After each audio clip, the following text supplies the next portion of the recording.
In 1965, Singapore was kicked out of Malaysia like a tenant who couldn't pay rent. No army, no natural resources, no clean water. Its GDP per capita was lower than Ghana's. Today, Singapore's citizens are richer, on average, than Americans, Germans, and the Japanese.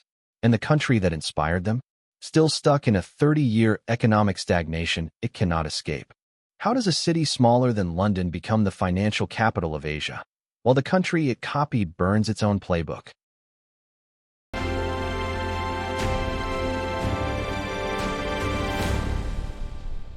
To understand this story, you need to go back to the 1950s, because Japan wasn't just a country rebuilding after World War II.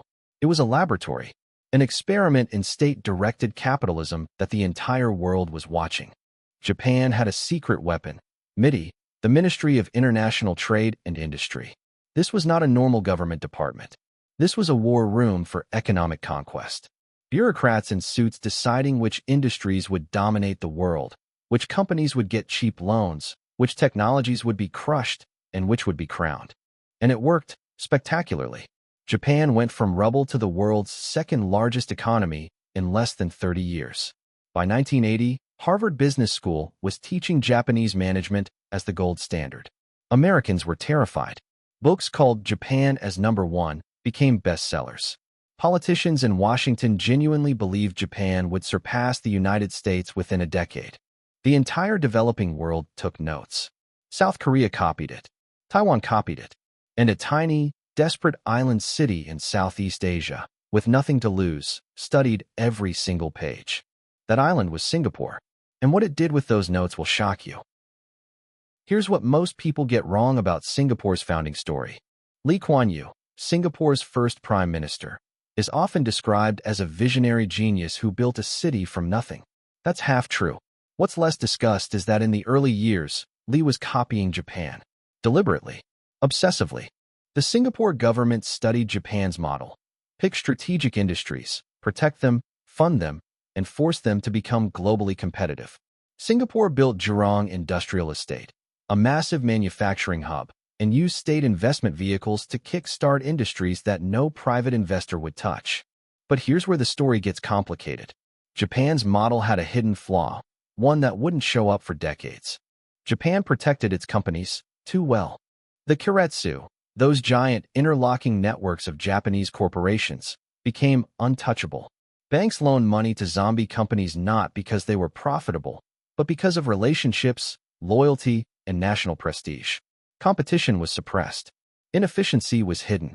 And the bureaucrats at MITI started believing they were smarter than the market. By the late 1980s, Japan's stock market and real estate had inflated into the largest asset bubble in human history. The Nikkei hit nearly 39,000 points. Land in Tokyo became so expensive that theoretically, the grounds of the Imperial Palace were worth more than all the real estate in California. In California, the entire state. Then, in 1990, the bubble burst, and Japan fell into an economic coma it has never fully woken up from. The lost decade became 2 lost decades. Then 3. Japanese wages today are barely higher than they were in 1991.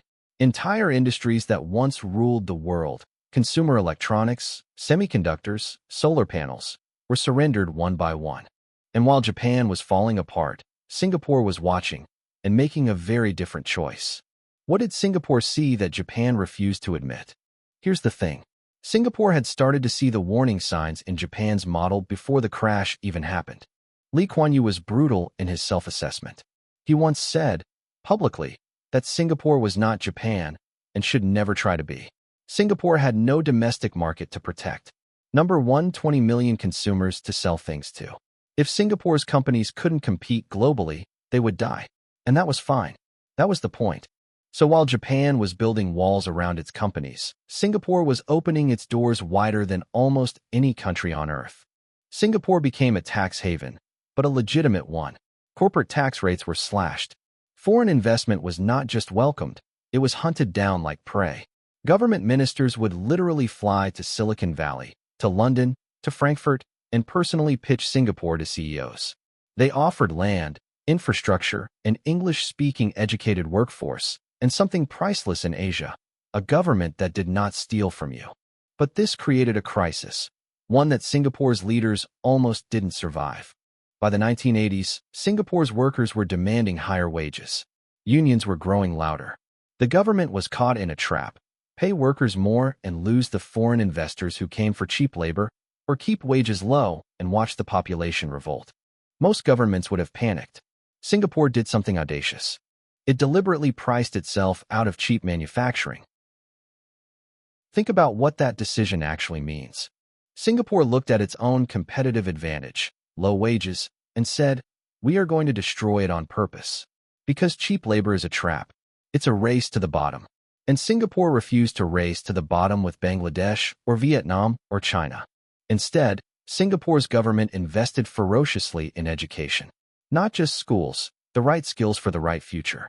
Engineering, finance, logistics, biomedical science. The government didn't just fund universities. It told universities what industries were growing globally and demanded they produce graduates ready for those industries.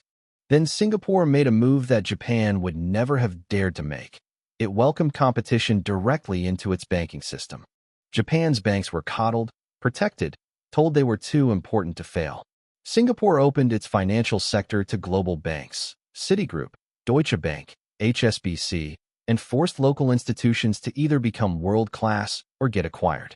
No mercy, no exceptions.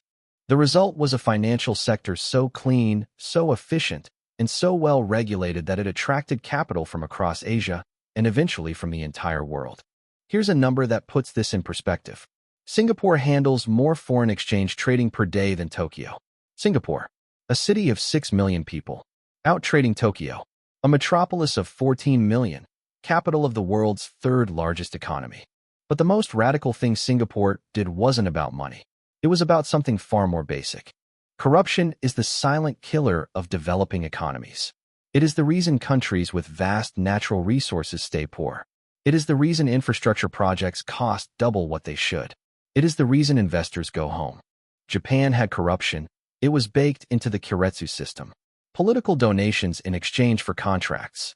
Bureaucrats retiring into cushy private sector jobs at the companies they once regulated. It was legal. It was normal.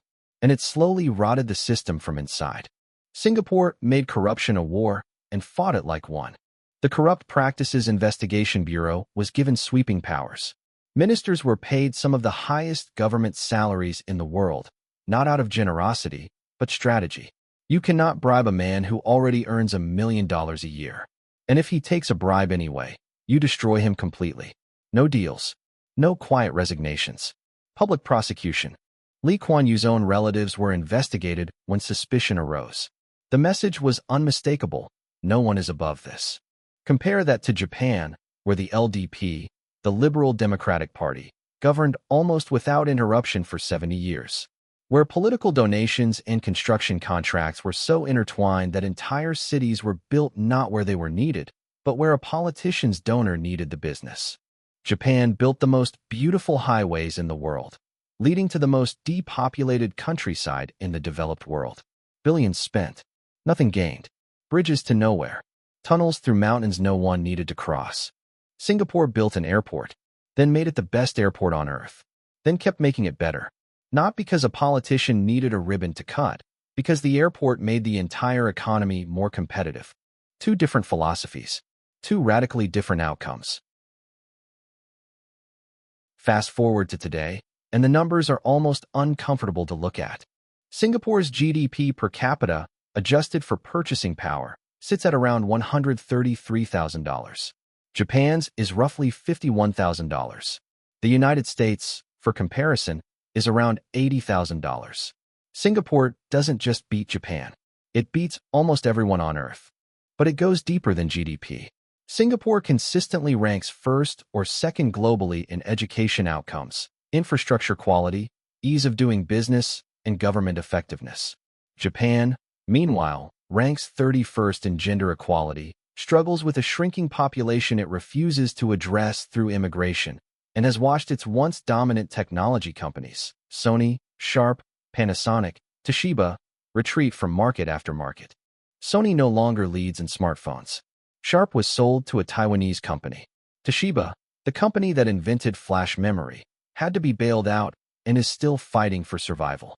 Meanwhile, Singapore is home to the regional headquarters of Google, Facebook, Apple, Alibaba, ByteDance, and almost every major global corporation you can name.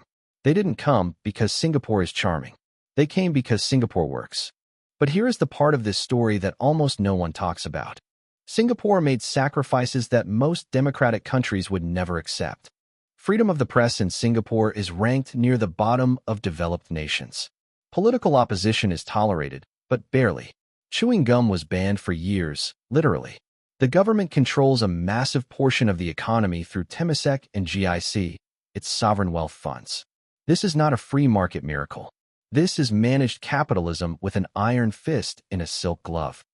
Kuan was unapologetic about it.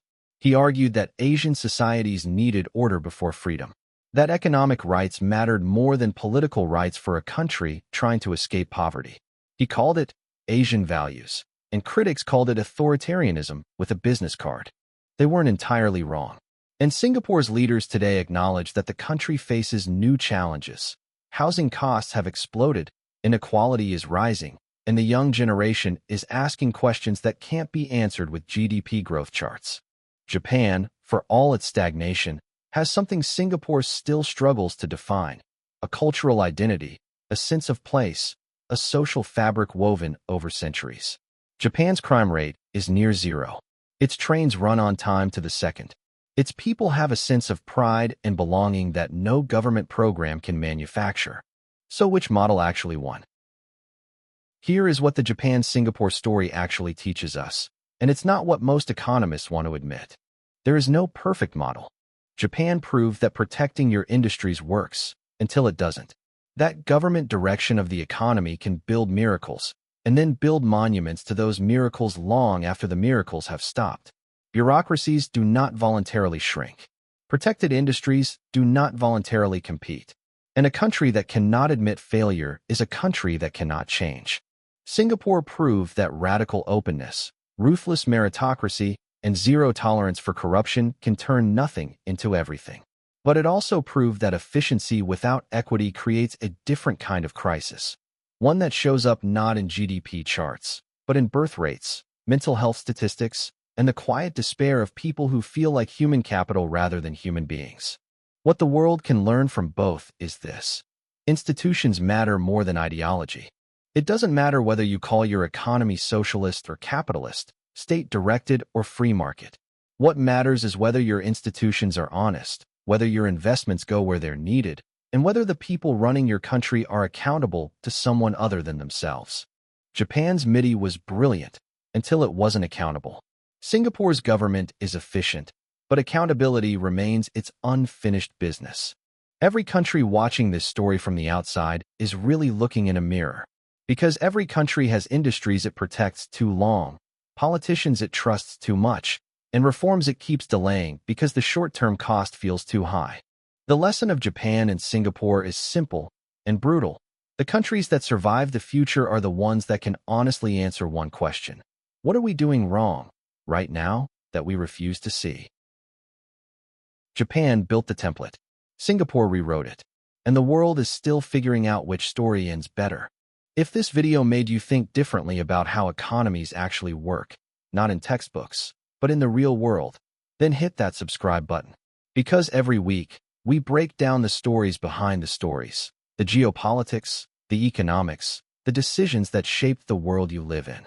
And if you want to go deeper, check out our video on how South Korea copied Japan and then destroyed its own version of the same trap. The link is right there. See you in the next one.